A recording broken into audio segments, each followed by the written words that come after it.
நற்பவி நற்பவி நற்பவி. ஓம் நம சிவாய. ஓம் வராகி அன்னையே போற்றி. நல்லதே நினைப்போம், நல்லதே நடக்கும். இன்றைக்கி நம்ம பார்க்க போகிற பதிவு பண வரவை அதிகரிக்கக்கூடிய குபேரர் வழிபாட்டை தான் பார்க்க போகிறோம். இந்த ஒரு பொருளை நீங்கள் பீரோவில் வச்சிங்கன்னா நிச்சயமாக உங்களுடைய வாழ்க்கையில் மிகப்பெரிய செல்வ செழிப்பு உண்டாகும். குபேரருங்கிறது செல்வ செழிப்புக்கு அதிபதி குபேரர். இந்த குபேரரை நம்ம முறையாக வழிபடும்போது நிச்சயமாக பணவரவில் நமக்கு அபரிவிதமான ஒரு நல்ல முன்னேற்றம் ஏற்படும். இந்த வழிபாட்டை வியாழக்கிழமை அன்னைக்கு செய்யணும். மாலை 5:30 9 மணிக்குள்ளாக நம்ம செய்யணும். இதுதான் குபேர வழிபாட்டிற்கான உகந்த நேரம். இந்த வழிபாடு செய்யறதுக்கு முன்னாடி உங்கள் வீட்டில் பூஜை அறையை சுத்தம் செஞ்சு எல்லா தெய்வங்களுக்குமே நீங்கள் மஞ்சள் குங்குமம் வச்சு வாசனை மிகுந்த மலர்களை சூட்டுங்க. எப்பொழுதும் உங்கள் பூஜை அறையில் ஏற்றக்கூடிய விளக்கு ஏற்றிட்டு உங்கள் குல தெய்வத்தையும் இஷ்ட தெய்வத்தையும் வணங்கிக்கோங்க. இந்த வழிபாட்டை நீங்கள் பூஜை அறையிலும் செய்யலாம், இல்லைன்னா உங்கள் ஹால்லையும் நீங்கள் செய்யலாம். இந்த வழிபாடு செய்யறதுக்கு குபேரர் எந்திரம் தேவை. குபேர எந்திரம் இருக்கிறவங்க நீங்கள் அதை யூஸ் பண்ணிக்கோங்க, இல்லாதவங்க நீங்கள் அதை பார்த்து வரைஞ்சி வச்சுக்கோங்க. இந்த குபேர எந்திரத்தை தரையில் வரையாமல் கொஞ்சம் பச்சரிசி போட்டு அதன் மேலே மஞ்சளால் குபேர எந்திரத்தை வரையலாம். அப்படி கீழே வரைய முடியல அப்படின்னு நினைக்கிறவங்க நீங்கள் ஒரு பேப்பர்லையாவது நீங்கள் ஒரு வெள்ளை பேப்பரில் மஞ்சள் கலர் பேனா கொண்டு நீங்கள் வரைஞ்சிக்கோங்க. இந்த குபேர எந்திரத்தை வரைஞ்சிட்டு அதை 2 பக்கத்துலேயும் 2 நெய் தீபம் ஏற்றணும். இன்னொரு தீபத்தை நீங்கள் பூஜை அறையில் நீங்கள் ஏற்றி வச்சுருங்க. இந்த விளக்கை தீபம் கிழக்கு இல்லைனாக்கா வடக்கு நோக்கி எரிகிற மாதிரி பார்த்துக்கோங்க.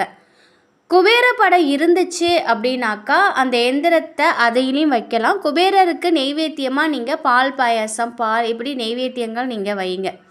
இதெல்லாம் வச்சதுக்கப்புறம் குபேரரை மனசார வேண்டிக்கிட்டு இந்த மந்திரத்தை 3 முறை நீங்கள் சொல்லணும். ஓம் எச்சராஜாய வித்மயே வைஸ்ரவனாய தீமகி தன்னோ குபேர பிரசோதயா. ஓம் எச்சராஜாய வித்மகே வைஸ்ரவனாய தீமகி தன்னோ குபேர பிரசோதயா. ஓம் யக்ஷராஜாய வித்மகே வைஸ்ரவனாய தீமகி தன்னோ குபேர பிரசோதயா. இந்த மந்திரத்தை நான் டிஸ்பிளேலையும் கொடுக்குறேன், டிஸ்கிரிப்ஷன்லையும் கொடுக்குறேன், நீங்கள் பார்த்து செக் பண்ணிக்கோங்க. இந்த மந்திரத்தை சொல்லும் பொழுது குபேர எந்திரத்தின் மீது நீங்கள் நல்ல வாசனை மிகுந்த பூக்களை அதன் மேலே போட்டு வழிபடுங்க. அதுக்கப்புறம் நீங்கள் கற்பூர தீப ஆராதனை எல்லாமே காட்டி உங்களோட பூஜையை நிறைவு செஞ்சுக்கோங்க. குபேர எந்திரம் நீங்கள் வரைஞ்சி வச்சுருக்கீங்க இல்லையா, அந்த குபேர எந்திரத்தை நீங்கள் பீரோவில் நீங்கள் வச்சு ஒட்டி வச்சுருங்க. எந்திரமாக இருந்தால் அதையும் அப்படியே பீரோவில் வச்சிடலாம், நீங்கள் வரைஞ்சி வச்சுருந்தா நீங்கள் ஒட்டி வச்சுருங்க. ஒருவேளை நீங்கள் தரையில் வரைஞ்சிருந்தீங்கன்னா அதை கையில் எடுத்து நீங்கள் கால்படாத இடத்துல போட்டுடலாம். இந்த வழிபாடு மிக மிக எளிமையான வழிபாடு, ஆனால் இதோட பலன் பார்த்தா அபரிவிதமாக இருக்கும். இதை ஒரே ஒரு முறை நீங்கள் ட்ரை பண்ணி பார்க்கும் பொழுது அதனுடைய மாற்றங்கள் அடுக்கடுக்காக நிகழ்கிறத நீங்கள் உங்கள் கண்ணால் பார்க்கலாம். எல்லாருக்குமே உழைப்பையும் திறமையும் இருந்தாலும் அதை சரியான இடத்துல காட்டும்போது தான் அதற்கேற்ற பணமும் புகழும் நமக்கு கிடைக்கும். அந்த சரியான இடத்தை இது போன்ற பரிகாரங்கள் நமக்கு, இது போன்ற வழிபாடுகள் நமக்கு காட்டி கொடுக்கும்.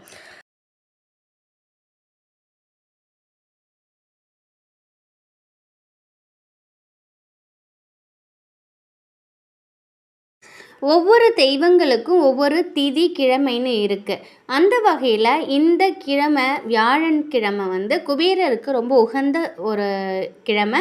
இந்த நாளில் இந்த குறிப்பிட்ட நேரம் 5:30 to 9 இந்த நேரத்தில் இது போன்ற எந்திரத்தை மந்திரம் சொல்லி நீங்கள் இதை செய்து ஒட்டும் பொழுது நிச்சயமாக நம் வாழ்க்கையில் மிகப்பெரிய மாற்றங்கள் ஏற்படும். நீங்கள் ட்ரை பண்ணி பாருங்கள். கண்டிப்பாக இதை முழு நம்பிக்கையோடு செய்து பாருங்கள். ஏனோ தானோன்னு செய்யக்கூடாது. எந்த ஒரு வழிபாட்டையும் பரிகாரத்தையும் எனக்கு என்ன அப்படின்னு செய்யக்கூடாது. நம்ம முழு நம்பிக்கையோடு நம்ம குலதெய்வத்தை வேண்டிக்கிட்டு நம்ம செய்கிற ஒவ்வொரு காரியம் நமக்கு கை கொடுக்கும், கைமேல் பலன் கொடுக்கும். நீங்கள் இதை முறையாக நீங்கள் செய்து பாருங்கள். நிச்சயமாக இதோட பலனை நீங்கள் கண் கூட உணர்வீங்க. இந்த ஒரு தகவல் உங்களுக்கு பயனுள்ளதாக இருக்கும் அப்படின்னு நம்புகிறேன். வராகி அன்னையின் அருளோடு எப்பொழுதும் உங்கள் வீட்டில் செல்வ செழிப்பும் ஆரோக்கியமும் மகிழ்ச்சியும் நிலைத்திருக்கட்டும். நன்றி.